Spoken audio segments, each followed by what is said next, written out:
Hi, folks. I've had a bit of an adventure over the last few hours. Um,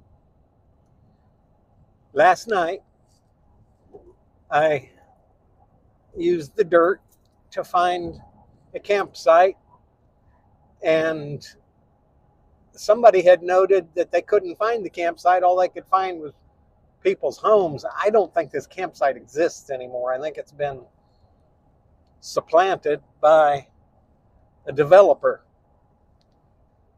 So I got there, nothing to see.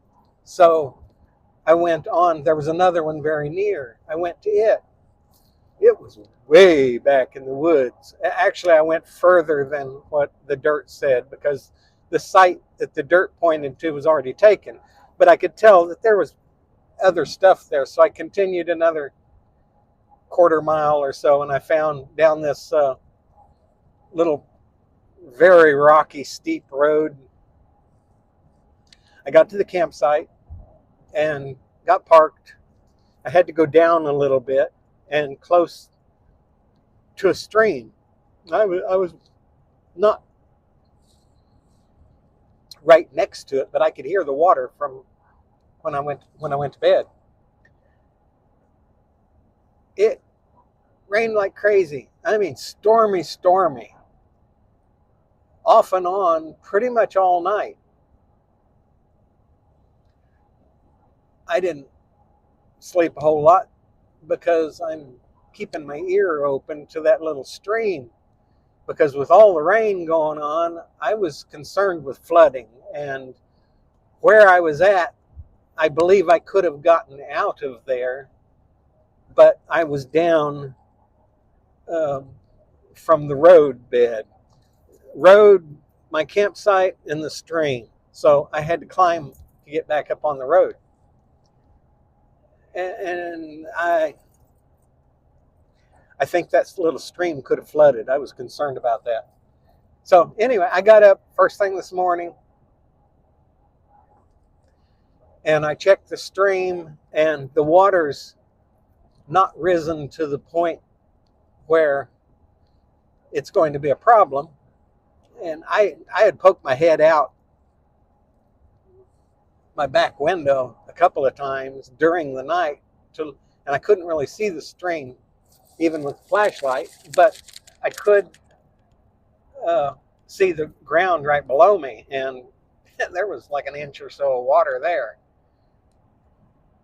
But it worked out okay, and I was going to leave early enough. I think the stream may have flooded later, but I don't really know. But I saw different creeks and rivers and such that were very, very high as I drove away. So I was in kind of a dicey place. Plus, I had to cross a low water bridge, and with all the rain, I wasn't sure how that was going to go. And realistically, it wasn't too bad, but I wouldn't want to drive through something much deeper than that. But that's not the story. That just kind of sets the stage. I'm in a dicey place, stormy. I need to get out of there and get back up on a regular road so that I don't get caught by floodwaters. So I wake up this morning. It's just starting to get light. I get my coffee started, and I set my shovel on my tailgate, and I get back in my truck for something, and then I go backing out of my truck to get on my tailgate.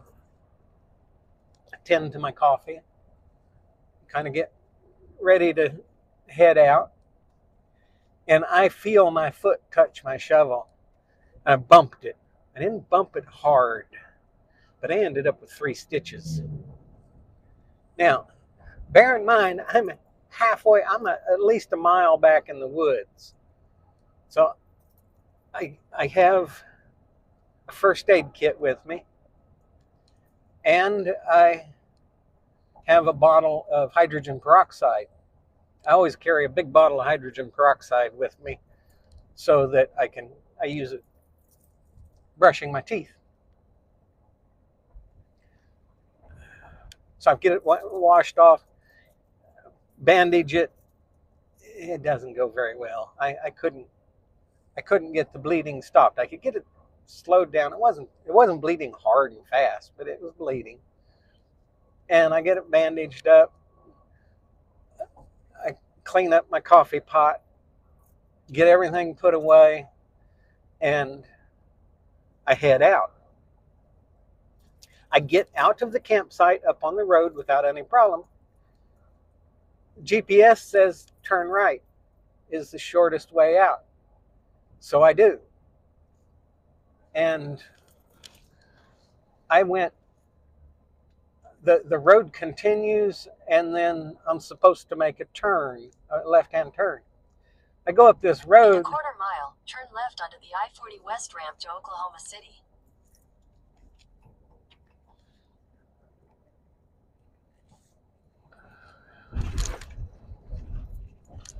Squirrel. I get distracted easily. There's my... Turn left onto the I-40 West ramp. Yes, once I get done with that, I can focus again. So, continue on I-40 West for 10 miles. I make the turn, and this road gets really rough to the point that it's knocking. I'm not going fast, I'm going slow, and I'm going uphill, and stuff gets knocked off my dash. The bumps are so hard. I'm going very careful, trying to take care of my tires. I don't want to poke a hole in my oil pan, things like that.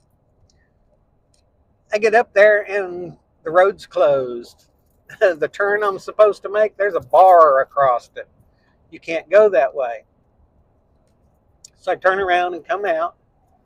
I get down to where I was camped before. I go past that a little ways, and there is, like I said, it was very stormy last night. There's a tree down.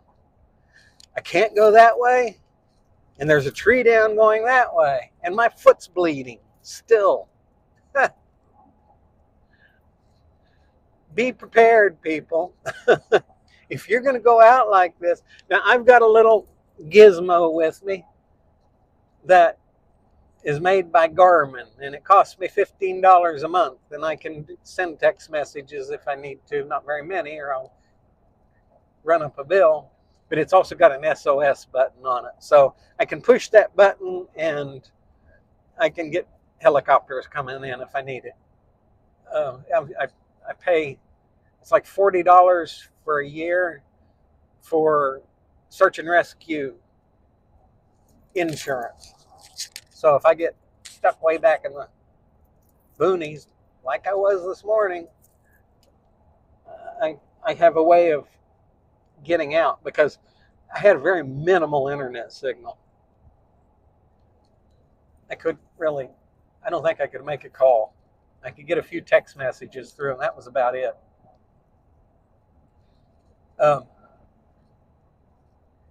But so I get to this tree, and the tree's, it's a full-size tree. This is the big tree. No little tree. But the big part of the tree, when it fell, the big part was mostly still on the side of the road, and it was all these branches, like 4 and 5 inch thick branches, and there were about 6 of those, I expect. Anyway, I had this little bow saw on the back of my truck, and I was able to get enough of the tree branches cut to drive through and go on out to the main road after I crossed the low water bridge and all that kind of stuff. Get on the regular road and pavement, GPS says go this way. And so on Google Maps, if you use Google Maps, there's a little search function, and it will pop up some suggested searches, and it will also let you search for other things. I poked in medical, and I saw places show up where if I needed to, I wasn't convinced I needed to go to the doctor yet, but if I needed to, where were they at? I ended up driving about 50 miles, and that included a stop at a police station and a stop at one medical center. And they said, if you need stitches, we don't do that. I was thinking, what are you good for then? You know, you got a bellyache. That's about the only thing they would treat. And I didn't feel like having the police call an ambulance for me. I didn't need an ambulance. I just needed to know where I could go to get a few stitches. They said there's an emergency room, Potar or something like that. I forget the name of the town. It's in southeastern Oklahoma. But anyway, I ended up getting 3 stitches today. And I also had to rescue my truck off this road because the tree was down. I couldn't drive down this road without clearing the tree myself. And there wasn't anybody coming along on that road to cut the tree out of the way. So today was a big lesson learned kind of thing. I got a good first aid kit, but I'm going to reinforce it with a few other things. I've got a little suture kit. I don't think I want to give myself stitches, but I want to be ready to. I needed stitches this morning, but I was able to get to somebody who could do it right. I mean, next time, which hopefully there won't be a next time, but I think I want to be prepared. I've got a kit in Virginia. I've also got a little surgical kit and a tourniquet. I've got some pretty serious gear. I'm going to be having that in my truck in addition to my first aid kit next time. That's once I get back to Virginia, I'm going to put that in my truck and keep it in my truck. Hopefully I never need it. And I'm also going to get a sheath for my shovel because that thing's sharp. And I'd got it out planning to use it, but I just wasn't thinking when I put it on my tailgate that, you know, I shouldn't, that thing can be dangerous, obviously. There wasn't anybody else out there to help. Nobody. And this little Garmin thing, I could have gotten help if I needed it with my Garmin. But if I'd have needed to get help by making a phone call, I'm not sure I could have done anything. Now, I don't know if you've noticed it, but recently, in the past 6 months to a year, the iPhones can now, to some extent, use satellites. And if you're up to date on Android, there was an Android update a couple of months ago that added some satellite use. I think you can. 2 miles, take exit 297 towards State Highway 82 North, South Thornton Street. I think you can do 911 now with both cell phones if they are up to date and modern. But you be ready to rescue yourself